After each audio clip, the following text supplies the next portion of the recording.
Alright, so I am doing something here for the first time in the history of the podcast. And as many of you know, it is the month of October, the season of Halloween, and the time of all things spooky and scary. What came along with that this season for me was listening to the Tales of Horror by Edgar Allan Poe, which was for the first time me getting a large exposure to Edgar Allan Poe's work. And let's just say I fell in love with it. It reminded me that nobody quite tells a story like they used to.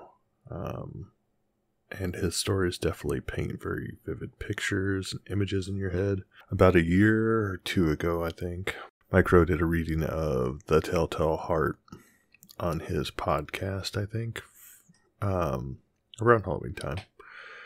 And I hadn't been exposed to a lot of Edgar Allan Poe prior to this year. I knew the story of the Raven. I think a lot of people know that one. But yeah, I thought the idea would be nice to share Edgar Allan Poe with more people if we could. And since The Telltale Heart was published in 1843, it is public domain, as is everything else before 1925, I believe. So it gives us the opportunity to share it via the podcast without worrying about any repercussions for using somebody else's literary work. With all that said, I'll be doing a reading of The Telltale Heart by Edgar Allan Poe. And let's go ahead and get started. True. Nervous. Very, very dreadfully nervous I had been and am. But why will you say that I am mad? The disease had sharpened my senses, not destroyed, not dulled them. Above all was the sense of hearing acute. I heard all things in the heaven and in the earth. I heard many things in hell. How, then, am I mad? Hearken, and observe how healthily, how calmly I can tell you the whole story. It is impossible to say how first the idea entered my brain, but once conceived, it haunted me day and night. Object there was none. Passion there was none. I loved the old man. He had never wronged me. He had never given me insult. For his gold I had no desire. I think it was his eye. Yes, it was this. He had the eye of a vulture, a pale blue eye with a film over it. Whenever it fell upon me, my blood ran cold. And so by degrees, very gradually, I made up my mind to take the life of the old man, and thus rid myself of the eye forever. Now this is the point. You fancy me mad. Madmen know nothing. But you should have seen me. You should have seen how wisely I proceeded, with what caution, with what foresight, with what dissimulation I went to work. I was never kinder to the old man than during the whole week before I killed him.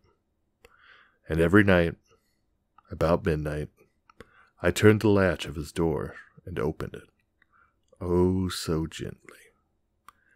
And then, when I had made an opening sufficient for my head, I put in a dark lantern, all closed, so that no light shone out, and then I thrust my head in.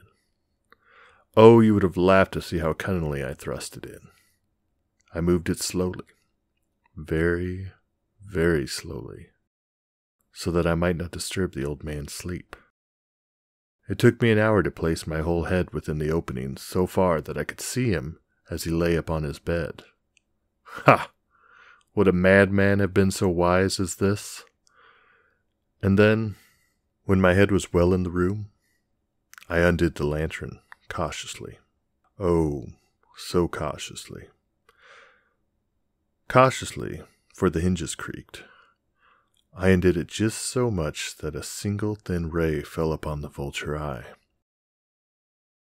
And this I did for 7 long nights. Every night, just at midnight. But I found the eye always closed. And so it was impossible to do the work, for it was not the old man who vexed me, but his evil eye. And every morning, when the day broke, I went boldly into the chamber, and spoke courageously to him, calling him by name in a hearty tone, and inquiring how he had passed the night. So you see, he would have been a very profound old man, indeed, to suspect that every night, just at 12, I looked in upon him while he slept. Upon the 8th night, I was more than usually cautious in opening the door. A watch's minute hand moves more quickly than did mine. Never before that night had I felt the extent of my own powers, of my sagacity. I could scarcely contain my feelings of triumph. To think that there I was, opening the door, little by little, and he not even to dream of my secret deeds or thoughts. I fairly chuckled at the idea, and perhaps he heard me, for he moved on the bed suddenly, as if startled. Now you may think that I drew back, but no. His room was as black as pitch with the thick darkness, for the shutters were close fastened, through fear of robbers. And so I knew that he could not see the opening of the door, and I kept pushing it on steadily. I had my head in, and was about to open the lantern when my thumb slipped upon the tin fastening, and the old man sprang up in bed, crying out, "Who's there?" I kept quite still and said nothing. For an hour I did not move a muscle, and in the meantime I did not hear him lie down. He was still sitting up in the bed listening, just as I have done, night after night, hearkening to the death watches in the wall. Presently I heard a slight groan, and I knew it was the groan of mortal terror. It was not a groan of pain or of grief. Oh no, it was the low, stifled sound that arises from the bottom of the soul when overcharged with awe. I knew the sound well. Many a night, just at midnight, when all the world slept, it had welled up from my own bosom, deepening, with its dreadful echo, the terrors that distracted me. I say I knew it well. I knew what the old man felt, and pitied him, although I chuckled at heart. I know that he had been lying awake ever since the first slight noise, when he had turned in the bed. His fears had been ever since growing upon him. He had been trying to fancy them causeless, but could not. He had been saying to himself, "It is nothing but the wind in the chimney. It is only a mouse crossing the floor," or "It is merely a cricket that has made a single chirp."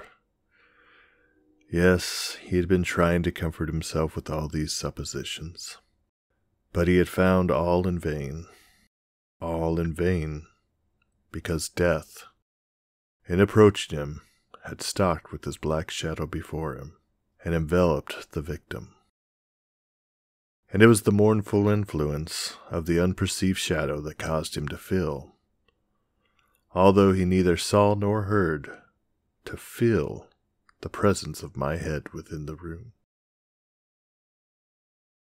When I had waited a long time, very patiently, without hearing him lie down, I resolved to open a very, very little crevice in the lantern.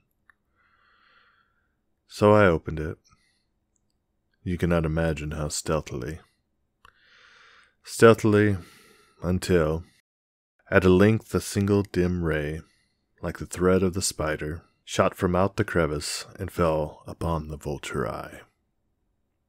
It was open, wide, wide open, and I grew furious as I gazed upon it. I saw it with perfect distinctness. All a dull blue, with a hideous veil over it that chilled the very marrow in my bones. But I could see nothing else of the old man's face or person, for I had directed the ray, as if by instinct, precisely upon the damned spot. And have I not told you that what you mistake for madness is but over-acuteness of the senses? Now, I say, there came to my ears a low, dull, quick sound, such as a watch makes when enveloped in cotton. I knew that sound well, too. It was the beating of the old man's heart. It increased my fury as the beating of a drum stimulates the soldier into courage. But even yet I refrained and kept still. I scarcely breathed. I held the lantern motionless. I tried how steadily I could maintain the ray upon the eye. Meantime, the hellish tattoo of the heart increased. It grew quicker and quicker, and louder every instant. The old man's terror must have been extreme. It grew louder, I say louder every moment. Do you mark me well? I have told you that I am nervous. So I am. And now, the dead hour of the night, amid the dreadful silence of that old house, so strange a noise as this excited me to uncontrollable terror. Yet, for some minutes longer, I refrained and stood still. But the beating grew louder. I thought the heart must burst, and now a new anxiety seized me. The sound would be heard by a neighbor. The old man's hour had come. With a loud yell, I threw open the lantern and leaped into the room. He shrieked once, only once. In an instant, I dragged him to the floor and pulled the heavy bed over him. I then smiled gaily to find the deed so far done. But, for many minutes, the heart beat on with a muffled sound. This, however, did not vex me. It would not be heard through the wall. At length it ceased. The old man was dead. I removed the bed and examined the corpse. Yes, he was stone dead. I placed my hand upon the heart and held it there many minutes. There was no pulsation. He was stone dead. His eye would trouble me no more. If still you think me mad, you will think so no longer when I describe the wise precautions I took for the concealment of the body. The night waned, and I worked hastily, but in silence. First of all, I dismembered the corpse. I cut off the head, and the arms, and the legs. I then took up 3 planks from the flooring of the chamber, and deposited all between the scantlings. I then replaced the boards so cleverly, so cunningly, that no human eye, not even his, could have detected anything wrong.